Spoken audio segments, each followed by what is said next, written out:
ఆశీర్వాదాన్ని ఇచ్చాడు. దేవుడు ఒక మంచి జీవితాన్ని ఇచ్చాడు. దేవుడు ఒక మంచి గృహాన్ని ఇచ్చాడు. దేవుడు ఒక మంచి కుటుంబాన్ని ఇచ్చాడు. దేవుడు మంచి బిడ్డలు ఇచ్చాడు. దేవుడు అన్ని ఇచ్చాడు. మంచి ఆరోగ్యం ఇచ్చాడు. కానీ నువ్వు మరలా వెనక్కి తిరిగి చూస్తే నీ పరిస్థితి ఏమవ్వాలా ఆలోచించి. నీ పరిస్థితి ఎవరు కాపాడగలరు?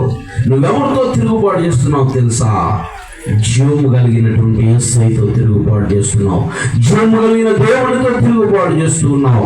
జీవము కలిగిన సర్వశక్తిమంతుడైనటువంటి దేవుడితో తిరుగుబాటు చేస్తున్నావు.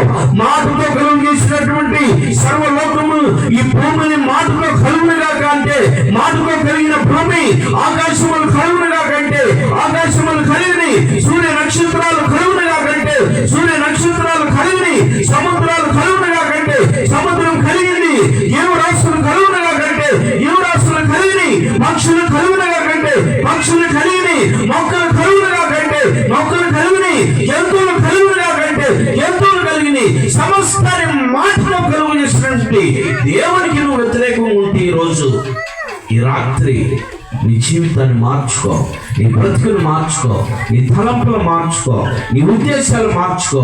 ఇందాక నువ్వు ఎలా ఉన్నా ఈ వాక్యం విన్నా నువ్వు దేవుని సన్నిధికి కట్టుబడి ఉండు. దేవుని మాటలకు కట్టుబడి ఉండు.